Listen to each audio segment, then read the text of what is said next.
네, 이 시간 누가복음 말씀 51번째 시간으로 5장 18절로 26절까지 말씀을 통해서 저와 여러분에게 주시는 메시지를 함께 나누고 전하도록 하겠습니다.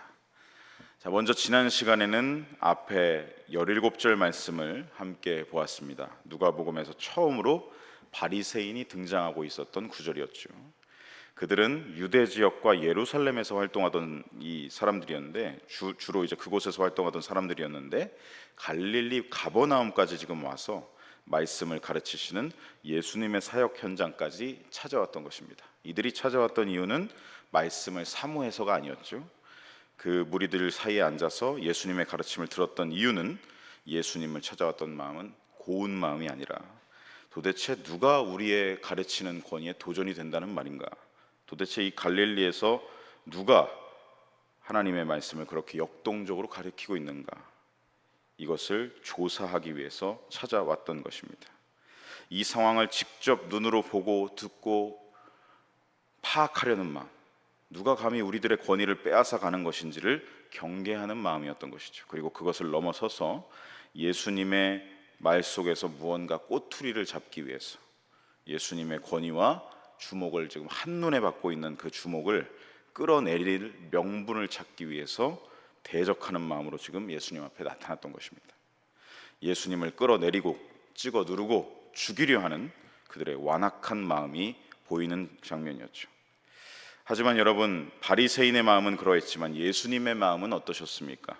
흑암에 갇힌 자들, 죄악에 억눌려 신음하는 자들, 내가 그들을 건져내고 고치고 일으키고 치유하고 회복시키고 살리겠다, 구원의 마음과 열망으로 가득 차 계셨습니다.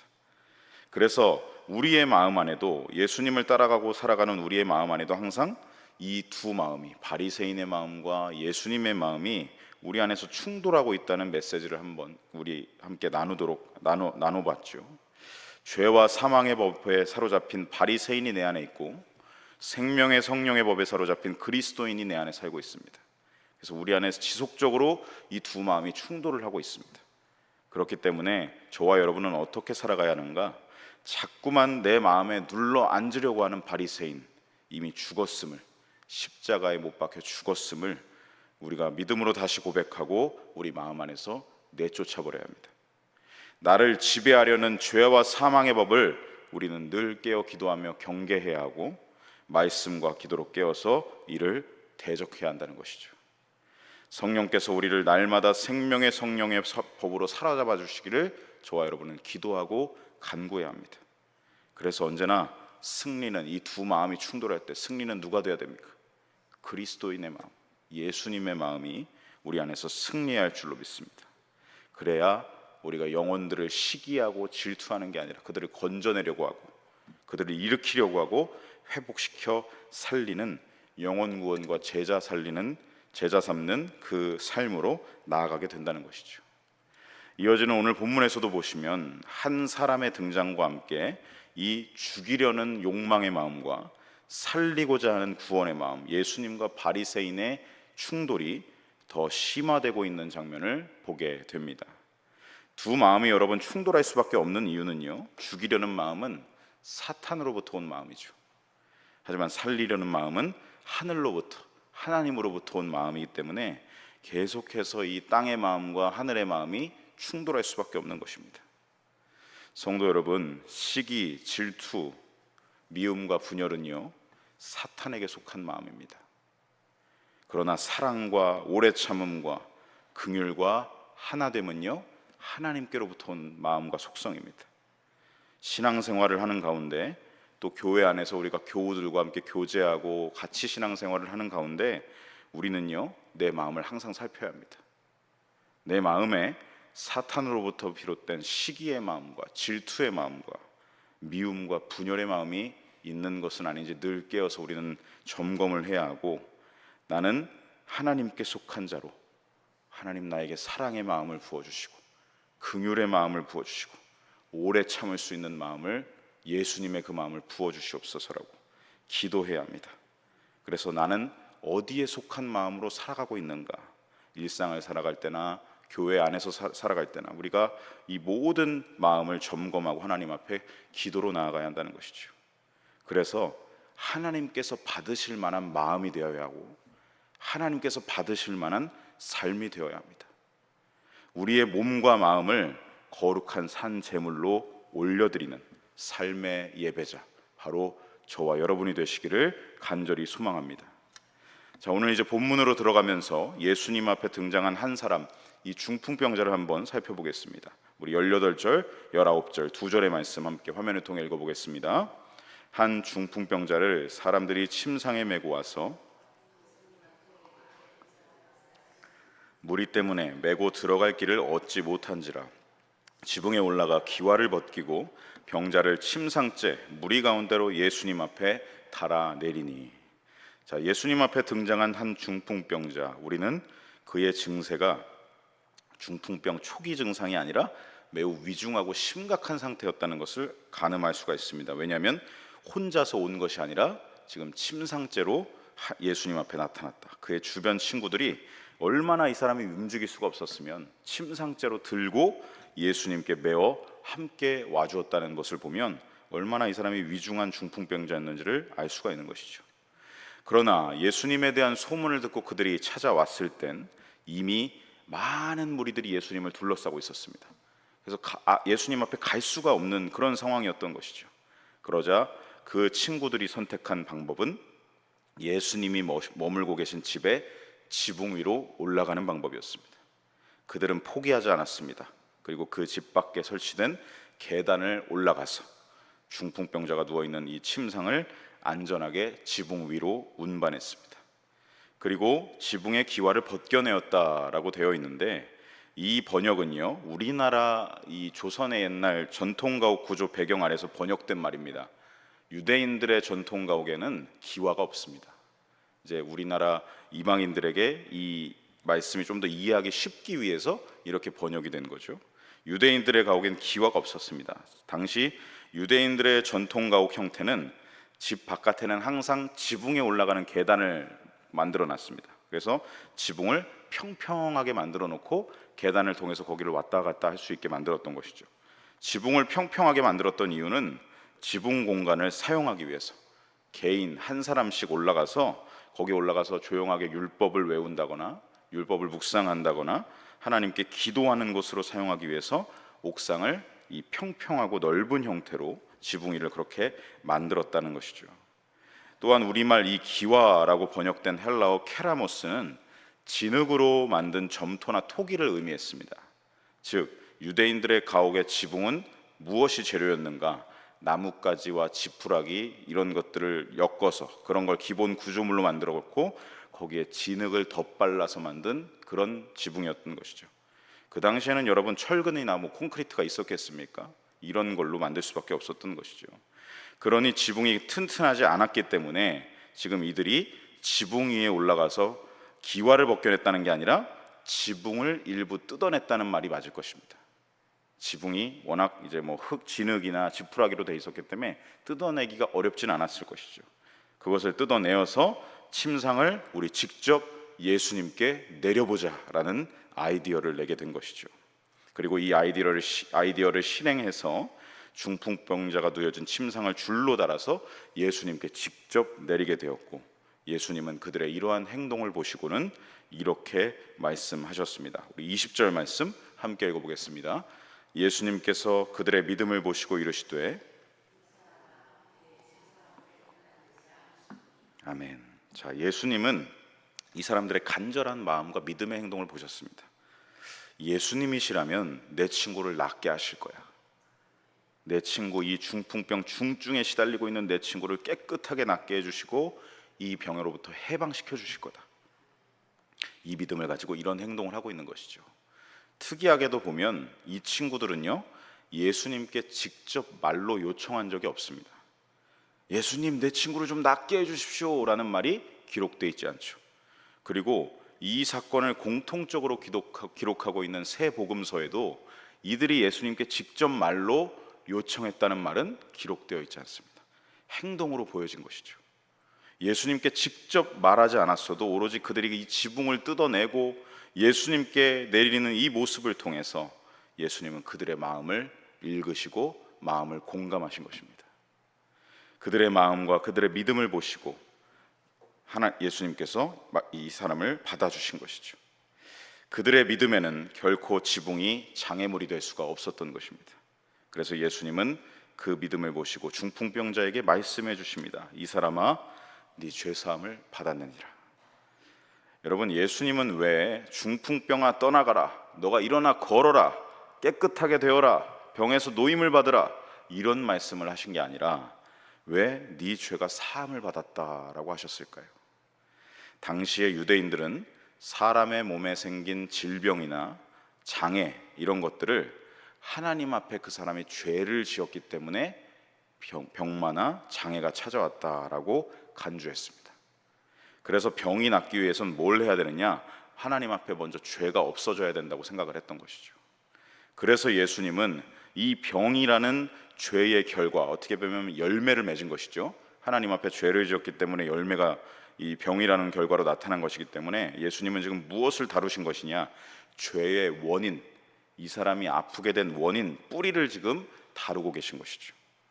우리는 늘 겉으로 나타나는 것을 큰 문제로 삼지만 예수님은 그러지 않으십니다. 예수님은 문제의 근원을 보시는 분입니다. 죄의 뿌리를 보시는 분이죠. 그래서 이렇게 말씀하시는 것입니다. 이 사람아, 네 죄 사함을 받았다. 중풍병자와 친구들은 그의 몸만, 그 병이 낫고자 했으나 주님은 그의 몸뿐만이 아니라 그의 마음과 그의 영도 온전하게 회복시키시길 원하셨던 것이죠. 예수님은 그에게 신체적인 회복뿐만이 아니라 그동안 여러분 장기간 중풍병에 시달렸으면 어떻겠습니까? 마음에 막 절망이 찾아오고 우울증이 생기고 트라우마가 생기죠. 그의 정신적인 회복도 지금 명령하시면서, 그리고 무엇보다 무엇입니까? 죄로 인하여서 깨어져 버린 하나님과의 관계, 인류의 모든 문제와 고통과 질병의 죽음, 이 모든 근본 원인인 죄, 그 죄로부터 이 사람을 해방시키셔서 다시 하나님과의 관계를 회복시키고 계시는 영적인 회복 또한 명하고 계신 것입니다. 성도 여러분, 예수님은 누구십니까? 예수님은 우리의 몸과 혼과 영을 다시금 하나님이 창조하신 원형대로 회복시키시는 분이십니다. 다시금 우리를 하나님의 자녀, 그 창조의 원형대로 거듭나게 하시는 죄 사함의 권세를 가지신 분이십니다. 이전 것은 지나갔으니 보라 새 것이 되었도다. 이 말씀 앞에 무엇이 있습니까? 누구든지 그리스도 안에 있으면. 우리를 그렇게 하실 수 있는 권세는 누구밖에 없다는 것이죠? 예수님밖에 없다는 것입니다. 자, 그런데 이 모든 상황을 매우 못마땅하게 쳐다보고 있는 무리들이 있었습니다. 그들이 누구입니까? 바리새인과 율법학자들이었죠. 그들의 마음이 21절에 지금 기록되어 있습니다. 21절 말씀 함께 읽어보겠습니다.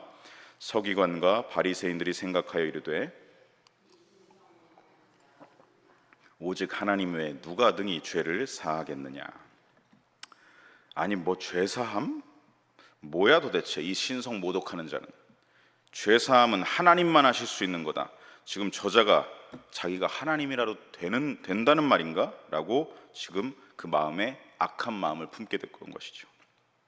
물론 이들의 이 생각은요, 신앙적으로 봤을 때 맞는 말입니다. 하지만 그들이 간과했던 것은 무엇입니까? 예수님이 이 땅에 오신 하나님, 살아계신 하나님의 아들이라는 것을 전혀 믿지 못하고 있는 것이죠. 바리새인의 이름의 뜻은 무엇이냐면 히브리어로 페루심, 분리하다에서 유래된 분리주의자라는 뜻을 가지고 있습니다. 율법을 지극히 세심하게 지키면서 불결한 세상 것들, 부정한 자들, 세상 사람들, 이방인들로부터 우리는 분리된 사람들이야 라고 여겼던 사람들이죠. 그래서 그들은 옷차림부터 거동 하나하나에 이르기까지 부정한 것과 구별되어야 한다고 여겼고, 율법의 계율을 지키기 위해서는 여러 안전장치를 마련해 두고는 어떻게든 지키려고, 문자 그대로 지키려고 노력하는 사람들이었습니다. 하지만 너무 지나치고 극단적이면 안 되죠. 그 나머지 어떻게 됐습니까? 그들의 신앙은 종교화되어 버렸고 형식화되어 버렸습니다. 하나님께서 율법을 통해 뜻하신 바가 무엇입니까? 하나님을 사랑하고 이웃을 사랑하라는 것입니다. 그런데 그 본질은 잃어버리고 놓치고 외형적인 문자, 계율만 지키는데 그 껍데기에만 모든 힘을 쏟아버렸던 것이죠. 형식화되었고 변질되고 왜곡되어 버린 것입니다. 그러니 그들에게 예수님의 가르침은 받아들일 수가 없는 것이었고, 예수님 말씀하실 때마다 다 튕겨내지 않습니까? 바리새인과 율법학자들은. 그리고 예수님이 구약의 선지자들이 예언해 온 그 구원자 메시아 그리스도 하나님의 아들이시라는 것은 전혀 인정하지 않고 예수님이 말만 하면 신성모독이다 라고 간주했던 것입니다. 그들은 여기서 아마 드디어 잡았다 라고 했겠죠. 드디어 속마음으로 어디 감히 죄를 사한다는 말을 저자가 뱉고 있는 거야. 그러면서 신성모독의 죄를 저자에게 씌우면 되겠구나. 예수님을 잡아 끌어내릴 명분을 잡아냈다고만, 그런 악한 마음만 품고 있었던 것이죠. 이러한 바리새인들의 속마음을 예수님은 간파하고 계셨습니다. 그래서 22절에 보시면 그 속마음을 간파하셨다는 게 보이죠. 예수님께서 그 생각을 아시고 대답하여 이르시되 너희 마음에 도대체 무슨 생각을 하고 있는 것이냐. 이어서 23절에 보시면 네 죄사함을 받았느니라 하는 말과 일어나 걸어가라 하는 말 어느 것이 더 쉽겠느냐라고 반문하셨습니다. 이 말씀은 무엇이냐면 지금 바리새인들의 생각을 뒤집으시기 위해서 의도가 있으신 말씀이었던 거죠. 어느 것이 쉽겠느냐라고 질문하셨습니다. 여러분 한번 생각해 보십시오. 네 죄가 사함을 받았다라는 말과 일어나 걸어가라, 이 두 말 중에 뭐가 더 하기 쉬운 말 같으십니까? 이 말의 결과를 우리 눈에 가시적으로 본다고 생각해 보면 뭐가 더 쉽냐면, 우리 눈에는요 어려운 일이 더 무엇입니까? 중풍병자가 일어나서 걸어가는 게, 즉각 일어나서 걸어가는 게 우리가 봤을 땐 더 어려운 일이죠. 더 기적적이고 어려운 일입니다. 하지만 네 죄가 사함을 받았다라는 말의 결과는 우리 눈에 직접적으로 보이지가 않죠. 그러니 뭐가 더 하기 쉬운 말입니까? 네 죄가 사함을 받았다. 결과가 보이지가 않으니까요. 그래서 사람들은 이 두 말 중에 선택을 하라 그러면 네 죄가 사함을 받았다가 더 쉬운 말이죠 라고 대답할 것입니다. 예수님은 바로 이 생각을 뒤집어 버리시고 계신 것이죠. 그래서 이 뒤이어 24절을 보시면 상반절에 그러나 인자가 땅에서 죄를 사하는 권세가 있는 줄을 너희로 알게 하리라 말씀하십니다. 그러나라는 말, 이 말 뒤에는요 사실 이러한 말이 생략되어 있는 것입니다. 괄호 열고 나는 단순히 이 말이 하기 쉬워서 너희들에게 하고 있는 게 아니라 진짜 죄를 사하는 권세가 있어서 내가 말하고 있는 거야. 이 말이 지금 생략되어 있는 것입니다. 내가 땅에서 죄를 사하는 권세가 있다는 것을, 아버지의 권세가 곧 나의 권세라는 것을 지금 당장 너희들로 알게 해주마 라고 지금 말씀하고 계신 것이죠. 그리고 곧바로는 어떻게 하십니까? 24절 하반절에 보시면 중풍병자에게 말씀하시되 내가 네게 이르노니 일어나 네 침상을 가지고 집으로 가라 선포하셨습니다. 예수님은 죄를 사하시는 권세가 있으시기 때문에 하시는 말씀인 거죠. 사람들은 이 말이 쉬우니까 이게 낫죠. 아니요, 예수님은 하기 쉬운 말이라서가 아니라 진짜 권세가 있으셨기 때문에 하시는 말이다. 지금 바리새인들의 생각을 완전히 뒤집어 버리시는 것입니다. 일어나서 네 침상을 가지고 집으로 가라 선포하셨습니다. 그러자 그 권세가 증명이 되는데요, 25절을 함께 읽어보겠습니다. 그 사람이 그들 앞에서 곧 일어나 영광을 돌리며 자기 집으로 돌아가니, 증명됐습니다. 죄사함의 권세가 있다는 것이 바로 지금 능력으로 보이는 것이죠. 이 일을 통해 예수님은 무엇을 보여주고 계십니까? 유대인들이 당시 생각했던 모든 질병은 죄의 결과야 여겼던 그들의 생각처럼 이 사람의 죄가 진정으로 사함을 받았고 그 결과 이 사람이 나음을 얻었다라는 걸 보여주셨습니다. 중풍병에서 해방되어서 지금 어떻게 하고 있습니까? 자기가 누워서 왔던 침상을 들고, 얼마나 건강하게 회복되었으면, 완전히 나았고 온전해졌으면 지금 보여주고 계신 것이죠. 이 사람이 또 무엇을 했다고 합니까? 하나님께 영광을 돌렸다라고 말합니다. 내 죄를 사하신 분은 하나님이시다. 내 앞에 계신 이 땅에 오신 하나님이시다. 하나님 모든 영광을 받으시옵소서. 그래서 내가 걸을 수 있게 되었습니다. 이것을 지금 증거로 보여지고 있는 것이죠. 예수님은 그저 죄를 사한다는 말이 쉬워서 이 말을 하신 게 아니라 진정으로 죄를 사하는 권세를 가지셨기 때문에 당신을 지금 이 땅에 오신 하나님이시라는 것을 모두에게 보여주고 계신 것입니다. 오늘 주신 이 말씀을 마무리하면서 저와 여러분에게 적용하겠습니다. 오늘 말씀의 핵심은 무엇이겠습니까? 예수님께는 죄 사함의 권세와 은혜가 있으시다. 이게 말씀의 핵심입니다. 오늘 말씀의 주인공은요, 중풍병자가 아닙니다. 오늘 말씀의 주인공은 중풍병자를 데리고 나온 간절한 믿음을 가졌던 친구들도 아닙니다. 오늘 말씀의 주인공은 바리새인과 율법학자들도 아닙니다. 이 사람들과 이 사건을 통해서 누가복음의 저자 누가는 무엇을 보여주고 있는 것입니까? 예수님의 권세가 무엇인지를 아느냐? 우리 죄를 사하시는 권세를 가지신 이 땅에 오신 하나님이시다라는 것을 보여주고 지금 증거해주고 있는 것이죠. 우리 죄를 능히 사하실 수 있는 분, 하늘의 권세와 능력으로 우리에게 죄 사함의 은혜를 베푸시는 분, 그분이 바로 이 땅에 오신 하나님, 우리 구주 예수님이니 이 말씀을 읽는 모두는 예수님을 나의 구주로 영접하라는 누가복음의 저자 누가의 메시지가 담긴 말씀인 것입니다.